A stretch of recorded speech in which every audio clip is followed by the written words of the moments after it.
Hi, and welcome to Understanding Merkaba and Vortex Mechanics. This is part 6, and it's entitled Recoding the Universal Creation and Design Template.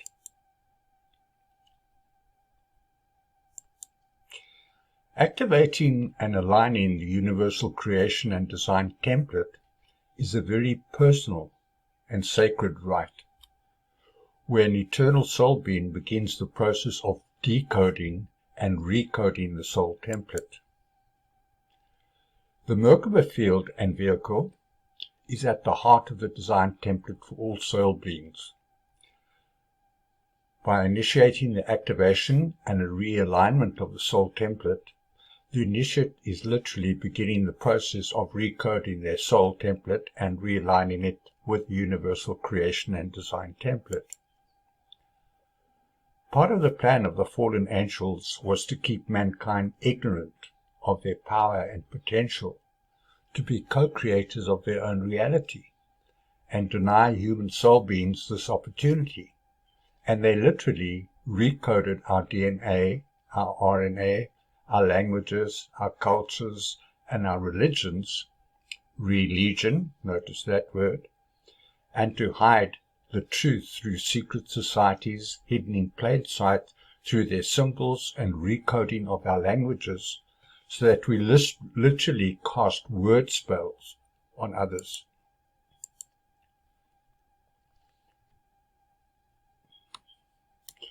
When we activate and realign our Merkaba fields, we literally then begin a process of recoding the shape, geometry, and power held within the heart of the soul, the Merkaba field. To understand this extent of our false encoding, please watch the video at the end of this part. And in the following parts of this course, we will begin to activate and realign the Merkaba field, but it is important to understand what will follow when we begin to decode and recode our Merkaba fields. When the initiate begins this process, they will make huge strides in changing the consciousness and begin to experience a complete change in their realities. So it is not to be done lightly. Everything we have been told is a lie and is designed to deceive us. Everything is in fact about energy and how it works. And that is why we have to take back our power and recode the soul structure in an energetic way or a spiritual way, and restore our own universal creation and design template. That's the end of part 6, but thanks for watching, but please continue watching the following video. That's it. Well, let's start today, Jason, volume 2 of the Odd Fellowship of a Secret Society. Now, we left off last week on this radical British individual by the name of John Wilkes. Okay, not John Wilkes Booth, but John Wilkes, who is in the bloodline that would produce later both Junius Booth and his son John Wilkes Booth. Both were a part of the Odd Fellowship Secret Society. John Wilkes, including his son Junius Wilkes Booth, and John Wilkes Booth, whose real name is Botha. Okay, and so many times this is how the synagogue of Satan will often hide their true intentions and thereby their names by shielding their real name. And I'm going to get into a little bit about concerning William Shakespeare, because he indeed was the first Odd Fellow. This is going to blow your mind as we're talking about volume 2, absolutely, of the Odd Fellowship of a Secret Society. So this John Wilkes, who was a member of the Royal Society in Great Britain in the year 1749.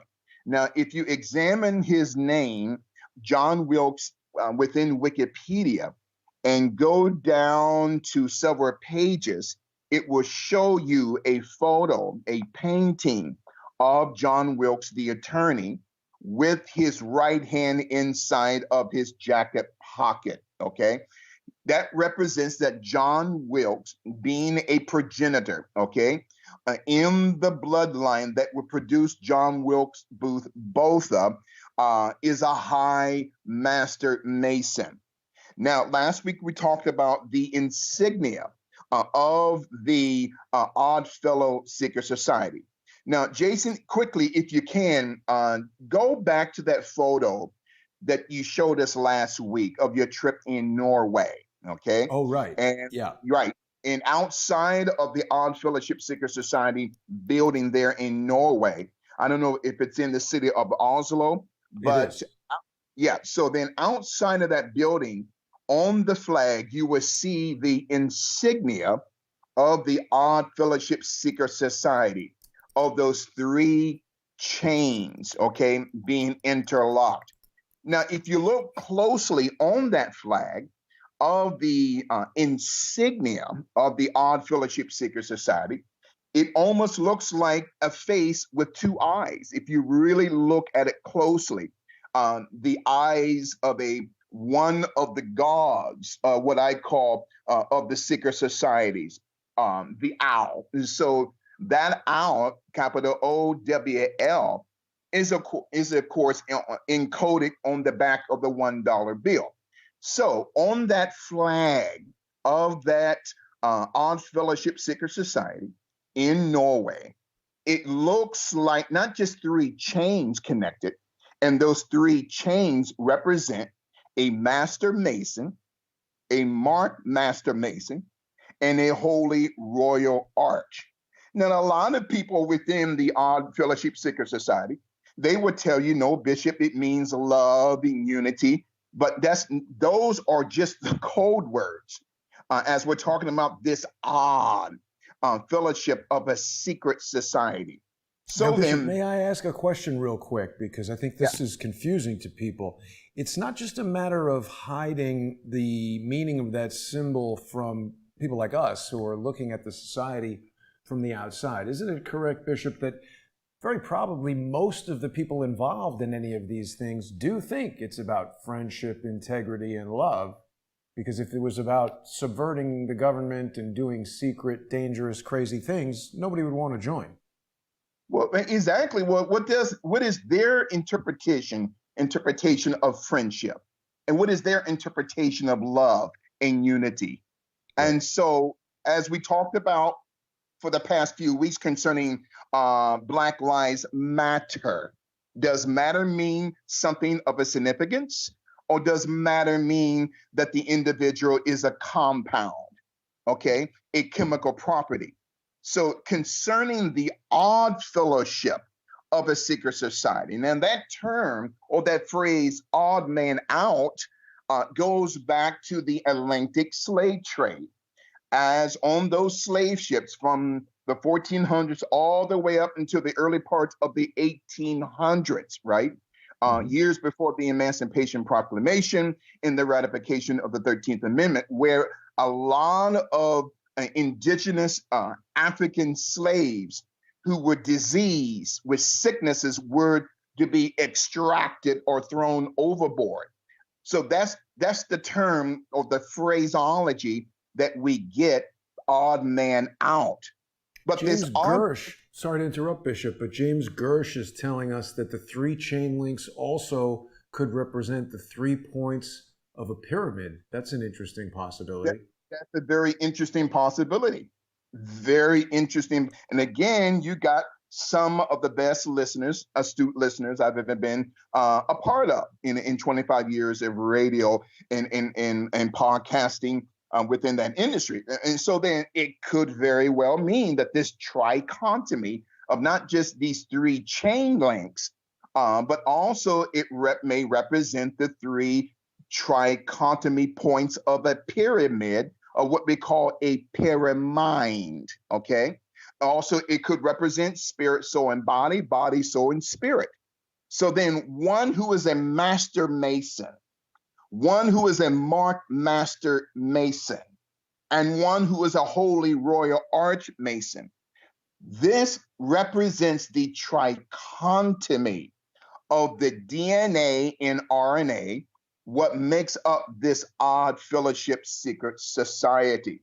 And so then, as we move forward here, so then we talked about Junius Booth Botha, whose real name is Botha, not Booth, who was born in London, England, in the section of London called St.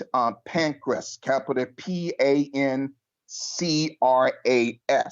So then, Junius Booth is the father of John Wilkes Booth, okay, who later on would assassinate President Abraham Lincoln. So Junius Booth, his father, John Wilkes, and the grandson of John Wilkes, who is John Wilkes Booth, were all a part of the Odd Fellowship Secret Society. Now, according to the sister of the late John Wilkes Booth, Asia Booth, in her memoirs, she had said that John Wilkes, Junius Booth, and her brother John Wilkes Botha, Booth, whose real name is Botha. Now, as a side note, we had said on last week concerning the former Prime Minister of South Africa, Prime Minister P.W. Botha, who had ruled South Africa apartheid from 1978 to 1984. So then P.W. Botha comes from that bloodline, which goes all the way back to the Spanish Inquisition, where many of the Jews were excommunicated out of Spain through the decree of Queen Isabella. This is a part of the Odd Fellowship Secret Society. So then for your students, our students and listeners, in order for them to understand what is going on, not just in Minneapolis, not just in this nation, but around the world, we have to examine the background of this odd, super secret society in order to unveil the corruption that is happening today. And so later on, we're going to be talking about William Shakespeare, who was actually the first Odd Fellow, okay, because one of his nicknames, okay, and as a side note, the real name of William Shakespeare is Sir Francis Bacon. I will reveal that as to why Sir Francis Bacon had to have the need to hide his real name. And this is the corruption that you and I talked about last week. Now, remember in Genesis chapter 3, verse 7, as a side note, after Adam and Eve fell into sin, they made themselves aprons to hide their corruption. Now, remember on last week, you showed that Gmail insignia, okay, right, of the Masonic apron.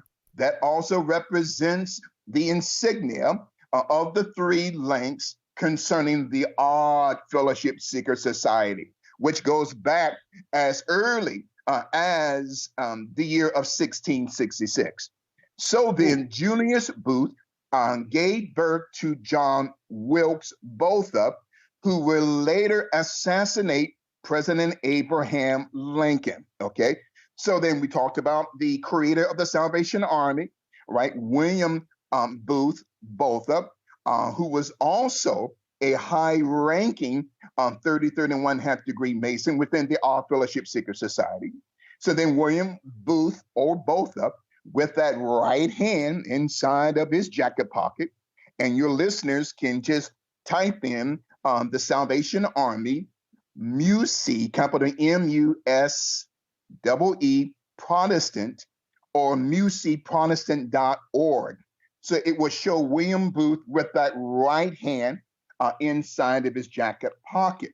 Now, why do I keep bringing up that symbol of a man or a woman with their right hand or their left hand inside of their jacket pocket? Because that represents the trichotomy of the DNA of this Odd Fellowship Secret Society: a Master Mason, a marked Master Mason, and the Holy Royal Arch. So then the Bible talks about that my people are destroyed for the lack of knowledge. So then Adam and Eve Now, as a quick side note, what is the first and last letters of the name Adam? A.M. And so Adam was designed by God to be the AM of the morning. His wife was created to be the PM of the evening. So God designed an AM to marry a PM, not an AM to marry an AM, nor a PM to marry a PM. Another topic for another day. Now, getting back to the odd fellowship of a secret society. So then John Wilkes Botha, okay, on the 14th of April, 1865, with the financial backing of B'nai B'rith. Okay, now this is nothing, I'm not castigating B'nai B'rith of the Anti-Defamation League.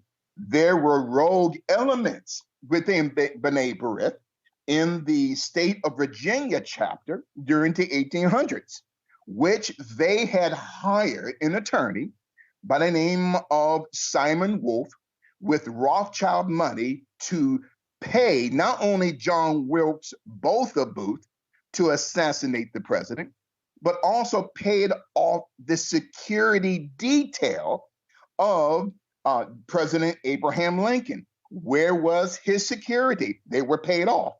Why did the powers of Europe, the financial, these multi-millionaires back then, and today they would be multi-zillionaires, the Rothschilds and the Warburgs, why were they so intent to destroy President Abraham Lincoln?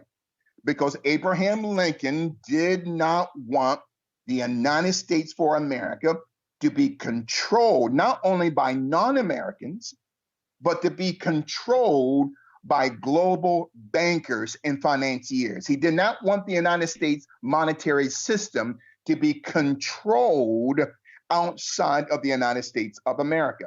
Bishop, very quickly, I just want to add, Abraham Lincoln was assassinated in April of 1865, and just a few months after that, in July of 1865, the Secret Service was formed, I guess, to protect the president. Now, isn't it interesting? Always after the fact, okay?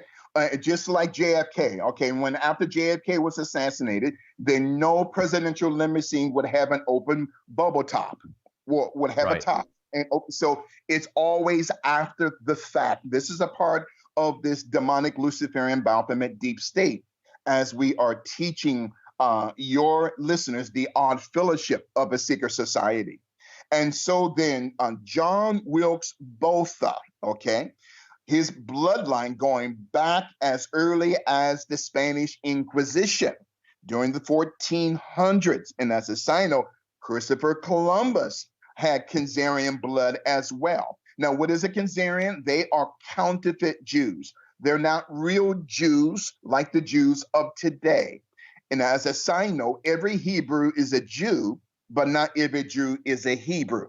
So the term Hebrew means he rules. And maybe we might bring that up later on today during the broadcast in connection to the odd fellowship of a secret society. So quickly here. So then the Botha bloodline, okay, goes back to Spain during the 1400s, right? According to the memoirs of Asia Booth. And that bloodline is connected to the Sabbatine Frankish empire that goes all the way back nearly 2,000 years ago to Leo the Khazar IV, who ruled the Byzantine Empire. Also, you and I talked about Dr. Samuel A. Mudd, who had fixed the broken leg or set the broken leg of John Wilkes Booth. He was a part of the state of Maryland Odd Fellowship Secret Society. And then these Latin terms that you and I talked about, sic semper tyranni.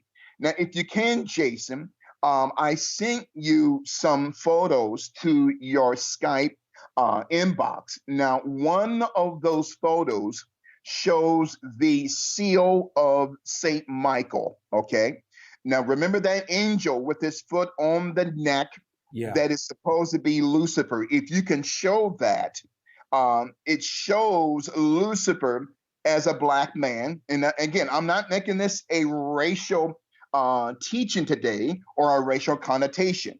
So then to understand what happened to George Floyd and the reasons why behind it, we have to go back not just hundreds of years, but thousands of years. So if you can show that, I'm looking for it that's right now, Bishop. I'm not sure I see it here. okay. But it shows an angel, okay?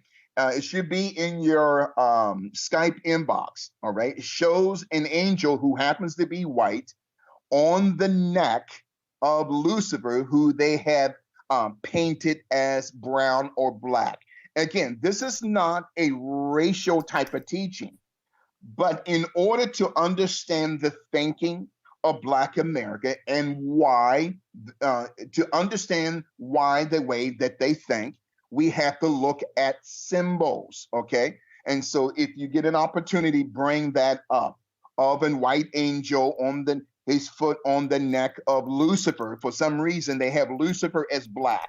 Again, this is a part of what we call historical systemic racism. Okay. Now, I'm not a teacher of victimhood, but as we're laying the foundation from last week that will bring us up to volume 2 today of the Odd Fellowship of a Secret Society, we have to look at one of those symbols of the seal of Saint Michael. Now, back to from last week. So in the seal on the seal of the state of Virginia, its flag, it has this term, sic semper tyrannis, okay? It means thus always to tyrants. And so that term, thus always to tyrants, it is the global deep state which John Wilkes Botha represented as looking at a symbol of a tyrannical government who is Abraham Lincoln, and that was not true. And the question is to understand the Odd Fellowship of a Secret Society, why is it that the truth is hidden in languages that people don't understand?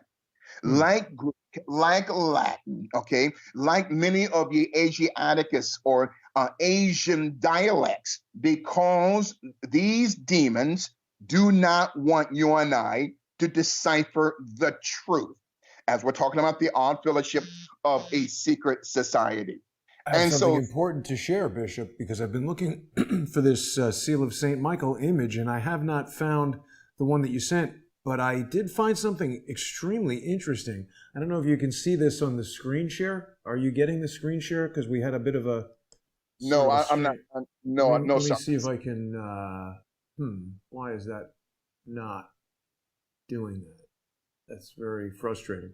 Well, we've got a sigil here. Hang on, let me see if I can restore this for you.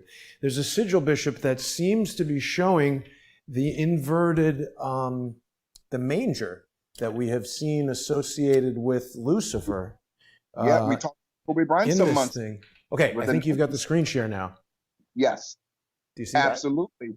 Yes, I see that now. Remember, some months ago, we talked about Kobe Bryant, a Luciferian project completed, and the Nike system of an inverted manger with the Nike logo at the top.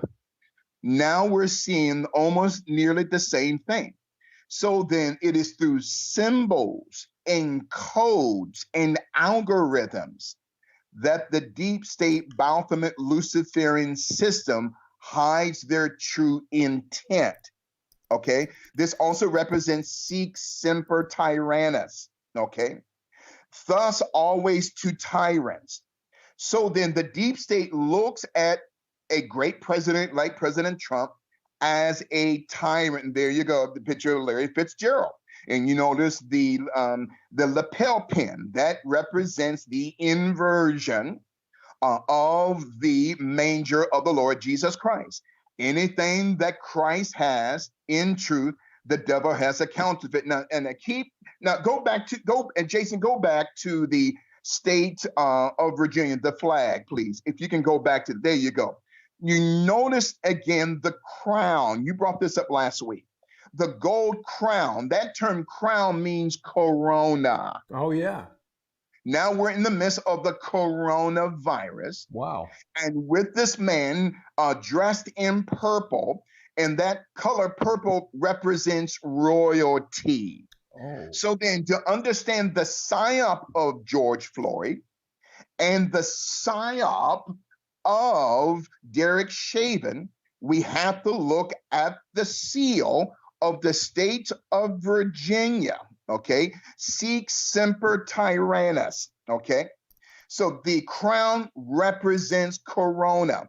One of the pictures that's been on social media for weeks shows a photo of George Floyd, and in back of him shows a picture or a poster on the wall of the Corona beer. Okay, nothing is by accident, as we're talking about the odd fellowship of a secret society. Now, as a quick side note, we've been remember that some weeks ago we talked about the Thuggy secret society, maybe some months ago. There you go. And the Thuggy secret society, right? And their goddess was a goddess named Kali, Kali, which was a female principality demon with multiple scars around her body of the male victims that she destroyed, where her right foot or her left foot, depending on the picture that you see of Kaylee, is on the neck and the chest of a man. There you go. So the Thuggy secret society, going back to the early 1400s in India, is the psyop of the Bloods and Crips today. For the term Cain in the Hasidical Hebrew text means blood. In the term Abel means crypt or coffin. So when we talk about Cain and Abel, we're talking about Bloods and Crips. But also when you connect the words Cain and Abel, you get the phrase cannibal, cannibalism. There you go right there, Jason. Yes, Yeah, right. with the help of our audience, I've located this image of Saint Michael stepping on Lucifer. Yes. Now, everything is a psyop. Now, what the bishop is about ready to say, I'm not teaching victimhood and I'm not teaching color. I'm a Black conservative, but I'm teaching symbols and symbologies which have become a part of the American psychic, okay, in order to expose what we call psychological racism. So then when we look at the angel Michael as being white and Lucifer as being black, but the Bible, the Word of God, never said that Lucifer was black, and neither did the Bible, the Word of God, say that Saint Michael was white. Why do we say black sheep, blackballed, okay? Black is a color of death, void of color. I mean, hearing a lot of your listeners been writing saying, oh, Bishop, it was white that produced black. I said, well, show me when, how, and where. And again, I'm not teaching race. What I'm doing is teaching the simplicity of the truth of what we are teaching your people, the odd fellowship of a secret society. And so when the average Black person looks at this, not all, Jason, but most Black people, when they look at the order of St. Michael and St. George, George Floyd, the order of St. Michael and St. George, Right. then they automatically think of George Floyd. See, this is a psyop, and this is what we call neuroplasticity, where the brain of the individual becomes the shape of what we see and think at that moment. Also, the odd fellowship of the secret society, that's one of those symbols as well. So then, the odd fellowship of a secret society, sic semper tyrannis, okay? The order of St. Michael and St. George. Well, Derek Chauvin is portrayed as St. Michael. George Floyd is portrayed as not just as Lucifer, but St. George. I'm telling you, Jason, this is how the psychology of the deep state thinks as we're deciphering and breaking this thing down concerning the odd fellowship of a secret society. There you go. Now, as we move forward here, I'm so glad that you found that seal. So again, Bishop is not teaching race. I'm teaching the psychology of a people who don't know who they are, that when they see that image, because if Derek Chauvin was black and George Floyd was white, you would not have the national and the international reaction like you and I see today. This is purposely done as we're talking about this odd fellowship of a secret society. This was a Sic Semper Tyrannis moment here. Now, I cannot wait to get into volume 2. So volume 1, and stay right there with that St. Michael seal. I want the listeners crowdsource the truth to see that. That's also one of the awards or seals that Queen Elizabeth gives. Oh. So the British Crown, they have got to go through a transformation, okay? Because when we talk about even the paintings, not to get away from the odd fellowship of a secret society. Now, the paintings that goes back to the 1500s, okay, to 1600s. Paintings going back to the days of Michelangelo. That's another perfect seal. Excellent, Jason. He's got a cane in this one, Bishop. He's got like a dagger in one hand and then a cane. What is that about? You notice, number one, the dagger belongs to that angelic being. Now you're thinking, and I'm thinking, that white angelic being represents an unfallen angel, and the black angelic being represents the fallen angel. That is what we call reverse psychology. This is where, again, where we get the term neuroplasticity. So in the mind, even in the game pool, you have the white ball, then the 8 ball. Everything is based on a color of a psyop. Now remember, slavery, though it was abolished legally, but slavery psychologically, Jason, has only been redesigned, okay? So the angel here, the white angel, one would think, is a good angel. And the black angel on the ground, Lucifer, one may think, well, that's Lucifer, that's blackness, that represents death. Again, this is systemic racism. And I don't teach racism because I don't teach in victimhood, but to understand the reaction of Black America, we have to look at this symbol. So it has a sword in its right hand. Now, remember, Jason, a few weeks ago, we showed for your audience, okay, your students, that the insignia, the logo of the U.S. Army 1st Battalion Psychological Operations logo with that sword, okay, in front of the head of the horse, the chest piece, okay, the sword. So then the sword on the right hand of that so-called Michael represents psychological operations. But you said on the left hand of St. Michael has what? A staff, okay? Now, Jason, if you can, real quickly, go back to that seal of St. Michael. This is going to blow y'all's minds here. You probably already know this. Again, this is a connection to the odd fellowship of a secret society. So then the left hand of Michael has a staff. That staff doesn't belong to the angel that's standing. That staff belongs to the angel that's on the ground. Why? It represents a people who are psychologically crippled. They're psychologically, spiritually crippled and discombobulated. So Michael is not He's not the owner of the staff or the crutch or the cane.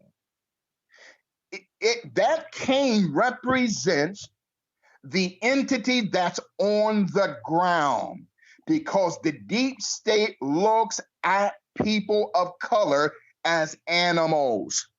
That's why they call us 50 cent, quarter, nickel, penny, iced tea, ice cube, ice tray. Why is it that all these black celebrities got to have a nickname of a dog, an animal? And mostly non-black performers, not all, but most of them don't have names or acronyms of dogs and cats and beasts. This is a system of what we call sic semper tyrannis. Okay, so that cane does not belong to that angel. The cane belongs to the entity on the ground that's crippled, Jason. Mm-hmm. He's crippled psychologically because he doesn't know who he is.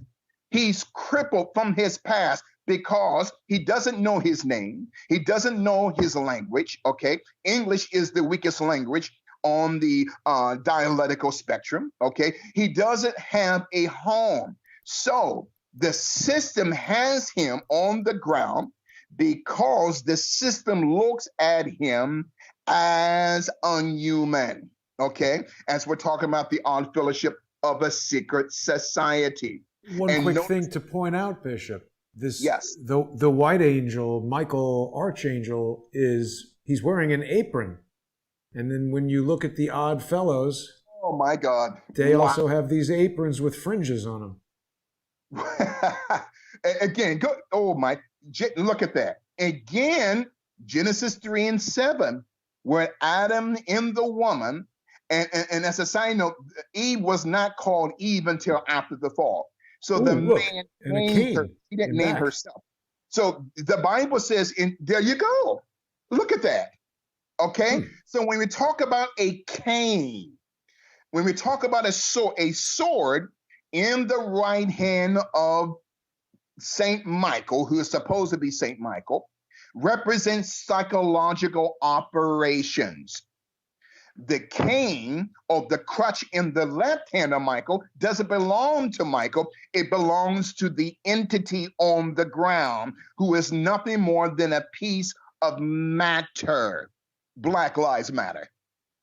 Jason, this is heavy here. And so then when we talk about the odd fellowship of a secret society. Now, remember, on last week, I brought up where Nancy, Jezebel, the Ripper Pelosi, okay, and Chucky Schumer and all the rest of those Democrats were kneeling on one knee, okay, in front of that Polynesian Hawaiian statue, okay, in the Capitol, in the form of a pyramid where Nancy Pelosi becomes the eye of the pyramid.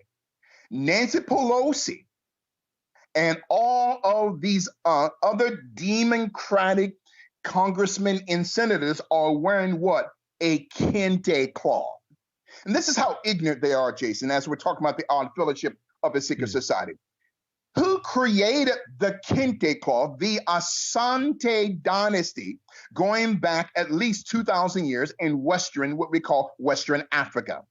The Asante dynasty, capital Asante, they were the ones, Jason, going back to the early 1400s, all the way up into the early 1800s. They were the ones that sold our people into slavery. Let me say this again.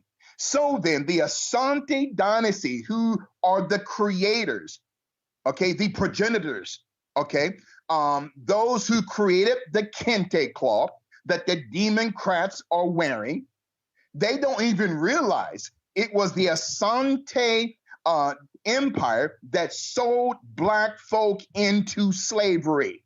But Bishop, maybe they do realize. Maybe I was getting ready to say, and maybe they do realize. And you know what, Jason? It's not a secret anymore. They are telling not just black folk, they're telling America who they are.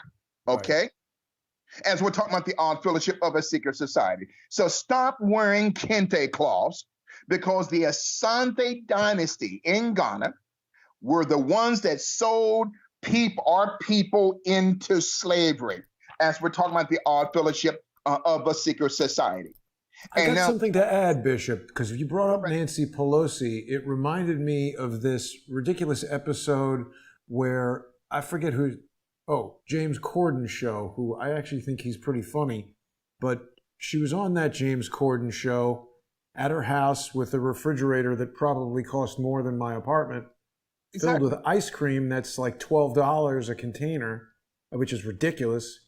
I think most ice cream is like $2, $3. She's got a ton of it in there. And there was all this reference to ice cream. We had Mike Bloomberg promoting that company, Big Gay Ice Cream. And just, it's so strange, Bishop, how creating these composite graphics for all the shows, I run into some strange things looking for images of Odd Fellows. I did not know that there was this Odd Fellows ice cream company. See? And it's interesting in a number of ways. Well, this is what I wanted to show you. When you go to About Us, here are the 3 people that founded it. And we got this guy here on the right who, he looks more like some of the rioters to me than anything else. These white tattooed hipster sort of Seattle, Oregon, not my kind of guy. But what do you think this guy's name is? And you know what? Now, how many people are there? 3. How many links are in the Odd Fellowship Secret Society logo? 3. Look at his name, Bishop, Sam Mason. Look at that. Okay. So then Sam Mason, okay. Now, and again, everything is by symbology. Now, the Odd Fellowship Secret Society is so deep and profound. Very few people even know about it. And even you said last week, Jason, that you didn't even know about it until, a week or 2 ago. Yeah. And so, and you and I had touched on the Grand United Order. And thank you so much for showing that, Jason. Anything you see, definitely jump right in, as we're talking about the Odd Fellowship of a Secret Society. So the Grand United Order of Odd Fellows is a African-American, Black, Caribbean offshoot of the original Odd Fellowship Secret Society, which goes back to 1843, as early as 1798 in England. Now, Jason, if you can, go to Wikipedia, and you're already there, and type in Thomas Wildey, capital Wildey, okay? Yeah. So, right. So then notice his necklace.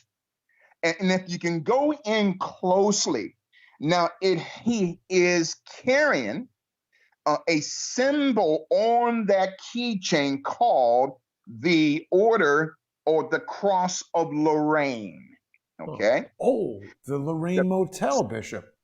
Yes, the Lorraine Hotel in Memphis, Tennessee, where Dr. King, in the month of April in 1968, was assassinated. Abraham Lincoln, in the month of April in 1865, is assassinated. I don't know why that month is so intricate, so critical when it comes to global assassinations. Now, the Cross of Lorraine. Okay. Now, I'm going to reveal something. I'm not going to reveal it now, but in the next 10 minutes, it's going to blow your mind concerning that symbol of the Cross of Lorraine that's connected to the Odd Fellowship of a Secret Society. Now, remember last week we talked about that the British Parliament passed in 1799 a law called the Era Unlawful Societies Act. The Era Unlawful Societies Act in 1799, passed by British Parliament, okay, through the British conservative giant, who later would become the Prime Minister of Great Britain, William Pitt the Younger. So the Unlawful Societies Act in 1799, also entitled the Corresponding Societies Act, restricting the activities of radical secret societies, okay, going back as early as 1700. Now, most secret societies come out of left-wing radical organizations and think tanks. When you study the originations of all secret societies, most of them, not all, but most of them come from left-wing thought, including the London Corresponding Secret Society that started in 1792, which gave birth to what we call fake news. Okay, this is a part of the Odd Fellowship Secret Society. Okay, and go back to that picture of Mr. Botha there, Louis Botha. He comes in that bloodline that produced John Wilkes Booth. Okay, many of the South African people, even today, their bloodline, if their last name is Botha or Booth, is connected going back to Khazarian Jewish blood, not just out of the Spanish Inquisition during the 1400s, but even going back 2,000 years, between the books of Malachi and Matthew, okay, going back as early as Constantine the Emperor, okay? So then the Odd Fellowship, and it gets more powerful here now, Jason. Now we're in volume 2. So then the Odd Fellowship of a Secret Society, these men and women were outcast from the most powerful secret societies during that time, the Scottish Rite Orders, okay, of the Rosicrucians, or the York Rite Secret Societies, okay, which they also called the Supreme Council. And so then the Odd Fellowship Secret Society also has its origins, the bloodline, okay, that even goes back to the Jacobite bloodline. We talked about the House of Stuart, the Stuart Jacobite dynasty, which was a 17th and 18th century movement. We talked about the House of Stuart to the British throne, what we call Jacobus in Latin, which is a transliteration of the name James. So the House of Stuart, they supported the restoration, okay, of the House of Stuart, or the throne of the British Empire. Now, quickly here, the House of Stuart ruled Scotland, and that in the bloodline of the House of Stuart goes back to Leo IV the Khazar. And we talked about him some weeks ago, right? Being one of the founding fathers of the Khazarian Empire, which is present-day Turkey. And so, to understand the Odd Fellowship of a Secret Society, we have to look at the House of Stuart that ruled Scotland from 1371 all the way up until the late 1700s, okay? So the House of Stuart ruled Scotland, okay, from 1371, and also ruled England from 1603, when James, or Jacobus VI, inherited the English throne as James, or Jacobus I. That bloodline going back 2,000 years to Leo IV the Khazar. Now, And Bishop, so, sorry to interrupt, but I think we've got to compare this coat of arms from the House of Stuart to the coat of arms for the Rothschilds, because it looks kind of the same to me. and you know what? You brought that up, I believe, last week. Powerful, powerful. And Jason, just put that to the side, because I'm going to come back to that. That word semper idem. I'm not going to reveal it now, but I'm going to reveal it later, as we are going to tie these Latin words to the true intentions, my friend, of not just the Khazarian Empire today, but also the Odd Fellowship of a Secret Society. Excellent, because it also represents what I call a organ of the body of the Rothschilds, okay? So the Rothschilds have many organs or manifestations of what we call tentacles, okay? So then the Frankish Sabbatine Empire, or the Sabbatine Frankish bloodline, or the Jacobus House of Stuart bloodline, all goes back to the Khazarian Empire, which is present-day Turkey. And now, as a side note, as we're talking about the Odd Fellowship of a Secret Society, the real name of Rothschilds is not Rothschild, it's Bauer, okay? So the Bauer family, going back to the 1400s, through Isaac Bauer, had changed his name from Isaac Bauer to Isaac Rothschild in 1577. Why? Because Isaac Rothschild wanted himself and his family and descendants to have access to both the bank of the Vatican Bank and the global Vatican money system. As we're talking about the Odd Fellowship of a Secret Society. Excellent photo there, Jason.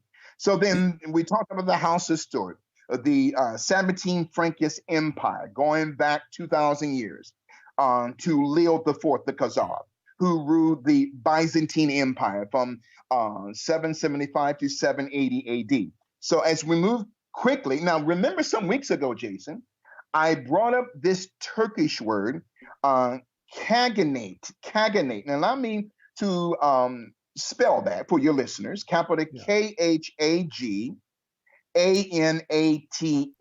Okay. This is where we get the term Kagan. Yeah. Now, Elena Kagan is an associate justice on the Supreme Court of the United States of America. Her bloodline goes back to the Khazarian Empire. Okay. I'm not saying anything's wrong with it. I'm just pointing out that her bloodline, Kagan, is an acronym for the term Kaganite. Capital Khaganate. Now, the term Kagan or Kaganite, in reference to the Odd Fellowship of a Secret Society, it represents a political faction of the deep state. It represents the term Khan, capital Khan, which that bloodline is not only in present-day Turkey, but it's also within the Indian government today. There are many families that have that last name as Khan, capital Khan. And so even the prime minister of India, okay, is of Khazarian blood. Yes, because Khazarian blood goes beyond the borders of Turkey, as we're talking about the Odd Fellowship of a Secret Society. So Kagan, or a Kaganite, is a political entity or a party, okay? And this is where we get the term Knesset. So then the term is really Knesset, is a Sephardical Hebrew term that's connected, Jason, to the Khazarian word Kaganite. I'm not saying anything's wrong with that. It's not evil, but the term Knesset or Kaganite or Kagan represents a political ruling party. Nothing wrong with that. Real quick, Bishop, just to give people some background, not everybody knows that Knesset is basically, I think, like the Congress or the Parliament of Israel. But I also wanted to point out some other noteworthy Khans. The Prime Minister of Pakistan is Imran Khan. And also along the lines of Kagan, Robert Kagan is the husband of Victoria Nuland, who I think is like the Assistant Secretary of State, or was at some point. And also he's part of this Project for a New American Century, which is a think tank. And this is where the plan for 9/11 was born. Project for a New American Century included, what's his name with the mustache? Bolton, John Bolton, and basically all of George Bush's warmonger buddies. And again, Jason, you're a great host, my friend. You connect these dots as we are building this house into a crescendo that will bring us to the present day Odd Fellowship Secret Society, okay? And thereby we can fully understand why George Floyd died and what is going on in our nation and around the world today. Excellent, excellent point there, Jason, okay? Now remember I said I would bring up later on, you show that House of Stuart seal, okay? Or coat of arms with that Latin word, Semper Idem, capital E-A-D-E-M. So that is a Latin interpretation, which means always the same. So then Semper Idem, it means always the same. But notice the last word, Edom, capital E-A-D-E-M. Now, Now, if you remove or just set aside the first letter of Edom, which is E, then you get the acronym ADAM, which is a Jewish acronym for the word Adam, okay? Which goes back to Genesis 3 and 7, where Adam and his wife made themselves aprons. Well, how would they have that type of knowledge, Jason? As we're talking about the odd fellowship of a secret society, how would and they are not the first family. And let me tell all these preachers who are listening today, Adam and Eve is not the first family. They are the first family post the fall of Lucifer, between verses 1 and 2 of Genesis chapter 1, which we call the gap theory. There were nations before Adam. That's why God told Adam, multiply and replenish the earth. It means to replenish something that was there before. Another topic for another day. So that term, Semper Idem, means always the same. The deep state is always the same. One lion looking at you, the other entity, the horse with a unicorn, is looking at the system, which means they are autonomous from each other in order to protect the global system of what you and I call the Illuminati. And this is going to blow your mind, Jason, as I'm going to reveal to you at a deeper level what the term Illuminati means in connection to the odd fellowship of a secret society. Excellent pictures there, Jason. So then the odd fellowship of a secret society, its first lodge was in early 1666. Now, remember last week we talked about the Great London Fire in 1666, right? Which was started by a man by the name of Thomas Farinor. Farinor, capital Faryynor. Okay, now as a pretext, he purposely set this fire in his bakery shop in order to accuse the Scottish Rite and the York Rite Masonic temples, because he, Thomas Farinor, who was excommunicated from both of those Masonic orders, because they found out, Jason, that his bloodline doesn't go back to the Khazarian Empire. So they excommunicated him, and as a pretext, Thomas Farinor, including 6 other individuals, almost destroyed London because they wanted to be a part of both the Scottish Rite Order and the York Rite Yorkshire Order. And because of this fire came the birth of the Odd Fellow secret societies.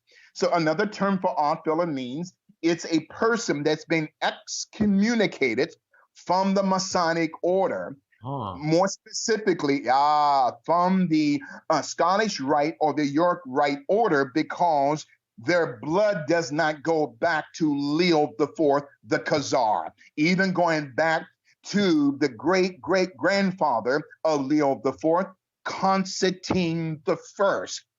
Now, remember, as a side note, now in our Bible today, one of the versions of the Bible is called the King James Version. Now, I'm going to say something here. This is not against the Word of God. The Word of God is forever settled in heaven. But there's a lot of scholars saying, Jason, that not only was King James, through whom the Bible was translated through his commandment, right? King James was not only a member of the Odd Fellowship Secret Society, as well as a Fabian and Royal Society member, I'm talking about King James, but he was also a known homosexual. Now, again, this has nothing to do with the Word of God. I'm talking about King James in connection to the Odd Fellowship of a secret society, okay? And we know without the Word of God, we will not be even in existence today. So then, in 1666, on the 2nd of September, began the Great Fire of London. And this is in the book entitled The History of Freemasonry, Its Antiquities, Symbols, Volume 1 by Robert Freak Gould, capital Gould, okay? As we talk about the Odd Fellowship of a Secret Society. Now, it gets deeper here now, Jason. Now, the Odd Fellowship Secret Society later split into the Order of the Patriotic, the Patriotic Odd Fellowship Secret Society, which represents Southern England through William III of England. And also it's split into the second order that we call the Ancient Order of Oddfellows in Northern England and Scotland, favoring the House of Stuart. Okay, this is where the family of John Wilkes Booth came through that bloodline. Who were radicals, okay? Now, as a side note, okay, John Wilkes, okay? I'm not talking about John Wilkes, but John Wilkes, the politician, okay? With his right hand inside of his jacket pocket, there you go, on Wikipedia. And if you can go down further, Jason, on his Wikipedia page, okay? Go down a little bit more, stop right there and expand that picture there. Notice the painting of John Wilkes with his right hand inside of his jacket pocket, okay? Now, remember some months ago, we talked about the Russian Masonic person by the name of Igor Sikorsky, the creator of the Sikorsky 76B helicopter that Kobe Bryant. Polish. What's that? I thought he was Polish, Sikorsky. Yeah. No. I'm just bringing him up. Yeah, he was Polish, but he was born in Russia. Okay. Oh, yeah. And so part of his bloodline was Russian, but he came to the United States. I'm like Igor Sikorsky, right after the Bolshevik Revolution. Okay. And so his bloodline, Igor Sikorsky, goes back to the bloodline of both Peter the Great and Catherine the Great. Okay. And Igor Sikorsky has his right hand within that Wikipedia page of Igor Sikorsky, and back in 1914 has his right hand inside of his jacket pocket. So Igor Sikorsky had created the line, there you go, of the Sikorsky 76B helicopters that Kobe Bryant died on. Okay, excellent. Go to, and right there you go, Jason. Blow up his picture if you can. He invented the helicopter. He's credited with inventing it. Yes, absolutely. And later his company was sold many years later to United Technologies and, and to many other American governmental contracting corporations besides Lockheed Martin and United Technologies. But you notice the right hand inside of the jacket or the coat of Igor Sikorsky. His thumb and his pinky outside of the jacket pocket represents the horn of Lucifer. Ooh. And notice the medallion on the left side of his jacket. It points to connected. It is an Odd Fellowship Secret Society symbol. He, too, was a part of the Odd Fellowship Secret Society. The Odd Fellowship Secret Society goes beyond the borders of Great Britain. They are located, Jason, in every nation upon the earth except for Iran and North Korea. Wow. This the Odd Fellowship of the Secret Society.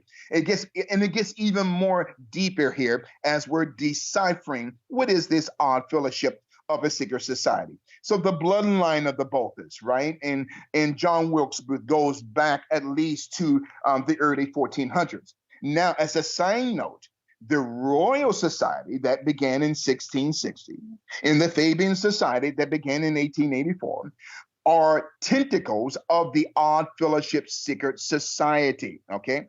Now, remember that 1912 book that you and I have talked about for some time now, a racial program for the 20th century.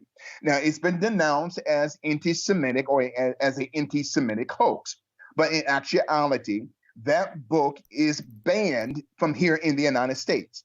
Now, I'm not saying the copies of that book are not here in the United States, but that 1912 book by Israel Cohen, who was a member of both the Royal Society and the Fabian Society, and that 1912, a racial program for the 20th century. What is happening today, Jason, was prophetically written in that book going back to 1912, where the Khazarian deep state mafia, I'm talking about the Rothschilds, I'm not talking about Jewish people, I'm talking about Rothschilds who are perpetuating, okay, trying to be Jews, but they are not. Why? Because they are of the synagogue of Satan. So they're using Hollywood to control the narrative that white people created the KKK, that white people are the devils, okay, and that white people and black people are not to trust each other. This is a Fabian society, royal society tactic of psychological manipulation.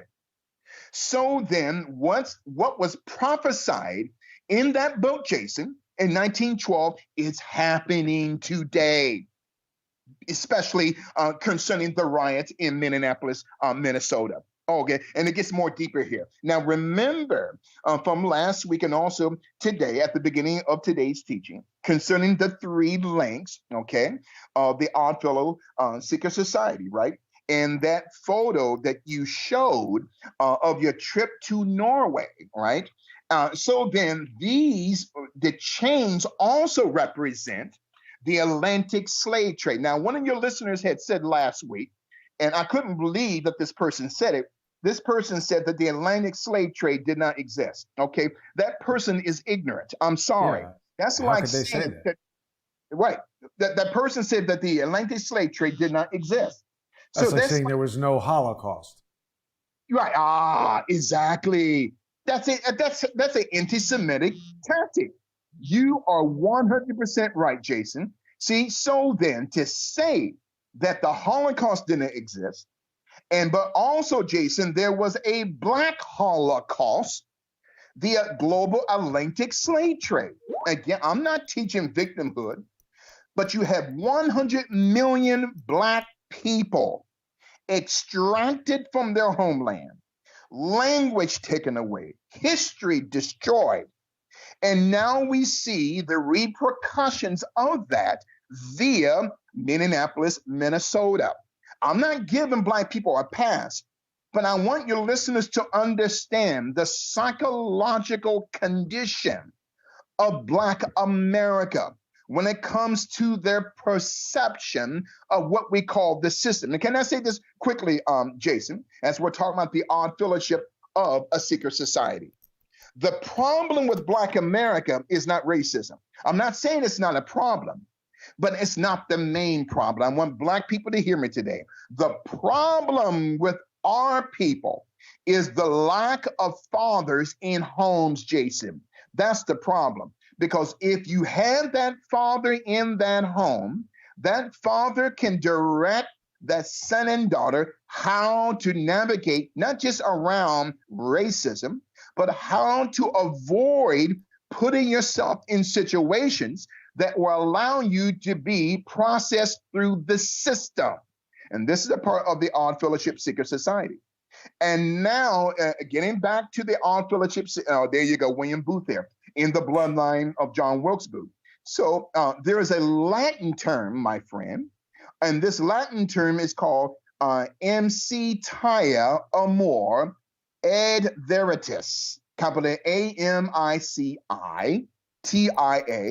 amor, capital AMOR, e veritas, ET, then capital Oh, wow. VERITAS, right? Look at what it brings up, Bishop. Look at that. Now they would tell you, oh, Bishop, it represents friendship, love, and truth. But their interpretation of friendship is that of a master mason. Their interpretation of love is that of a marked master mason. And their interpretation of truth is that of a holy royal arch mason. We have to look behind the scenes. Notice the chains, okay? It also represents the psychology of not just Black America, but America, period, on the left, okay? Because, Jason, if you want to change a person's life, you got to teach them how to change their minds.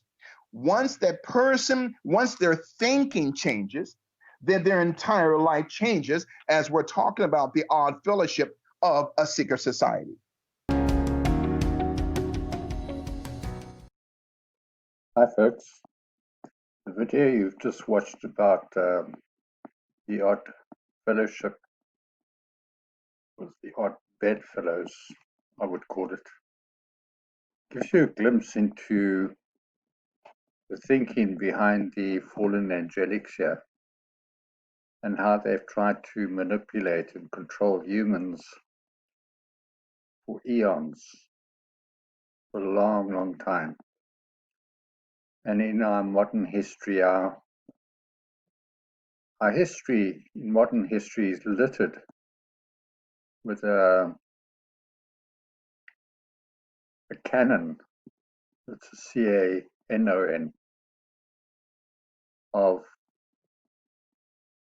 and a litany of corruption, greed, manipulation, wars, conflict, political corruption uh, in high places, a systemic control monetary system that is designed to capture the human consciousness into a false paradigm of reality. Our languages have been corrupted so that we unknowingly create word spells around each other. And these word spells have been designed in our languages that we don't even recognize when we are creating these word spells. Our cultures have been corrupted in that we've come to think of culture as the way we can express ourselves as being different from each other, and that in itself is not a harmful thing. But when that becomes preeminent in our thinking and in our consciousness, so that we don't recognize the right of other beings to express themselves however they choose, and that one culture is not any greater than another culture, then we've just succumbed to the lies and the horror, really, of being captured in a system. The Matrix is very real. It's as it was displayed in the Matrix movie.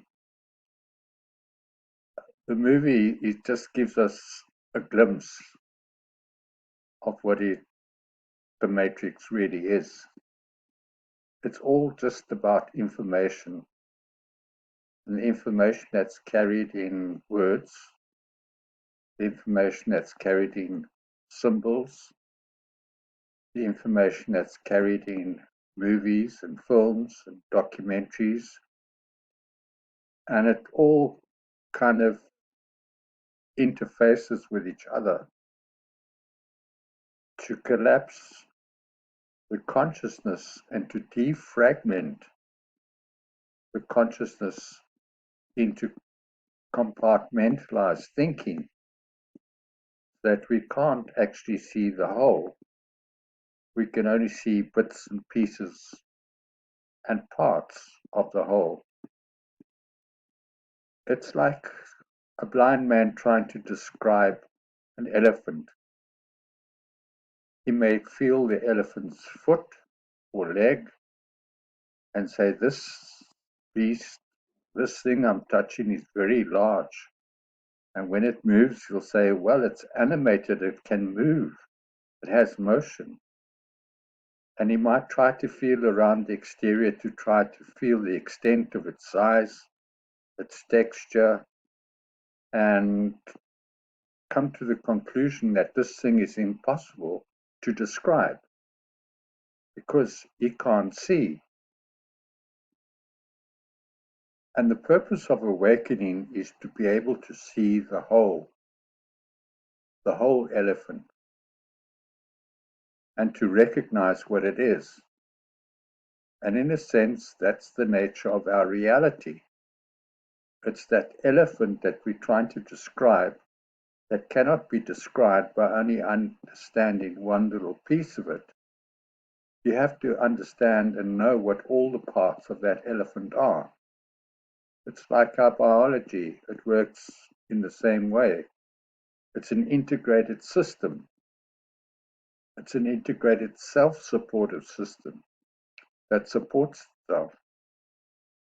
And we can't compartmentalize parts of it and think that that is what the elephant or the matrix or reality is. We have to begin to understand the whole. And to break away from the matrix requires one to begin to understand reality as a whole, a holism, and a holograph, where every bit of information is captured. Every bit of information is important. Everything you see and hear has information. Everything around you is just about energy. And the way to defeat the system is not to try to describe the elephant.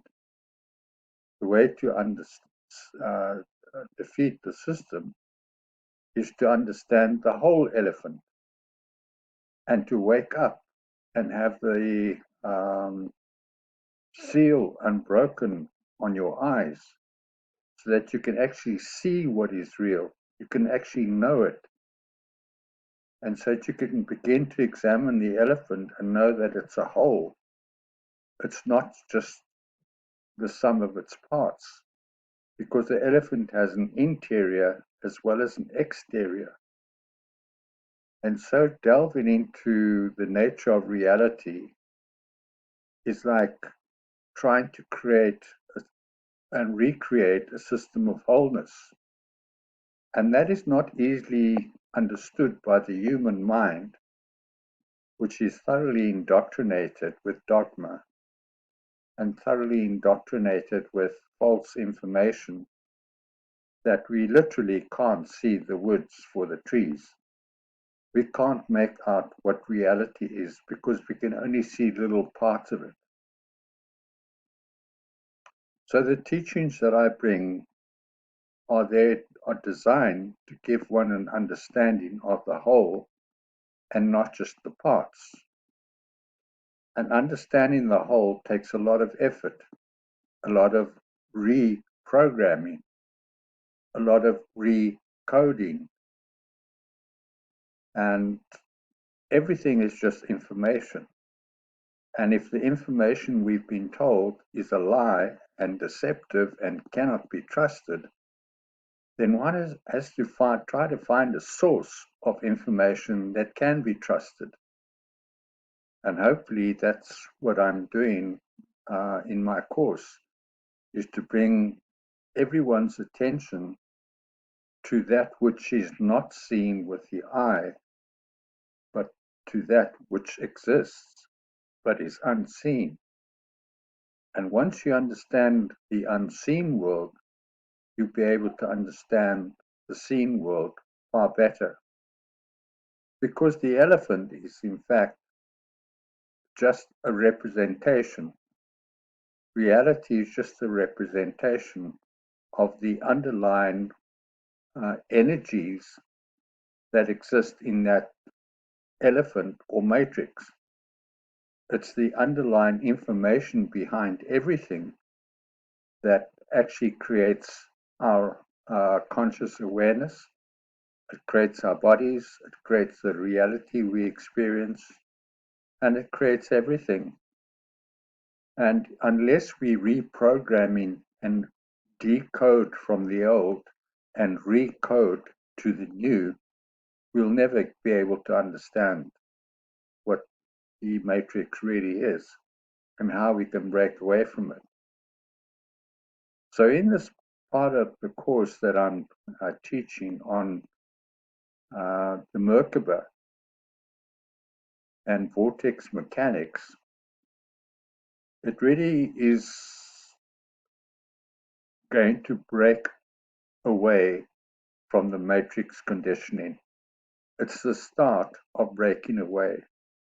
Because although we have inherent abilities and capabilities, these abilities have been stifled and oppressed and suppressed so that humanity can't really understand who they really are, where they came from, and what their purpose here is. So hopefully the teachings that I bring will help you to reestablish what that is. Now, activating and realign one's Merkaba field is a very important part of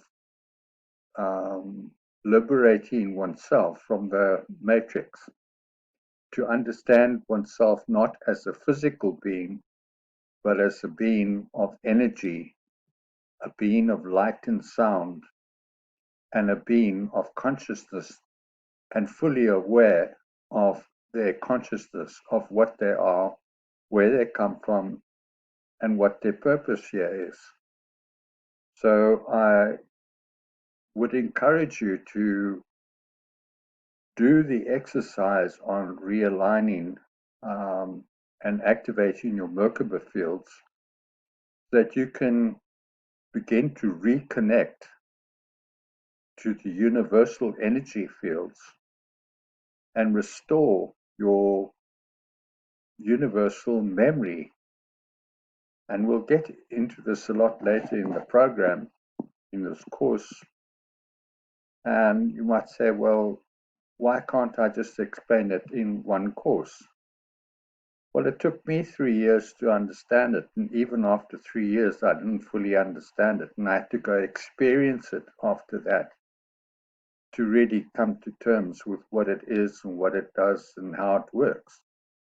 So, but at least once I had the blueprint of how reality works, how the universe works, it made it a lot easier to grow my understanding.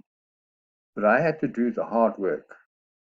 And the hard work was putting together the whole, to lifting the scales of my eyes and to be able to see with my intuition and to understand that I could recreate my reality, that I could once again be a part of the universal information highway that will lead one to higher enlightenment and higher information. But one has to do the groundwork. And part of that is activating the Merkaba field and realigning the Merkaba. So we're going to do an exercise on that. But before we do that, I thought I should make you aware of the false encoding that we've been under for centuries, and that we need to recode the information and reestablish ourselves as sovereign, eternal beings, and not to place too heavy a value on material reality. Because if one understands that material reality comes from the underlying energy forces that create that reality, once you reconnect with the energy forces, you can change the reality. So that's what I'm presenting, and I hope you will take note of that and, do the hard work, do the hard yards, as I had to do in order to understand all this. So I leave that with you for your consideration, and I have a lot of compassion and love for all those who are brave enough to do this course and to want to change the consciousness of their soul, but also that has an immediate reaction and response from their reality fields, so that we change the external reality we're experiencing as a hologram, because we are the projectors of the hologram, and we're just learning how to do that better. So much love and respect to all of you, and Look forward to seeing you on the other side.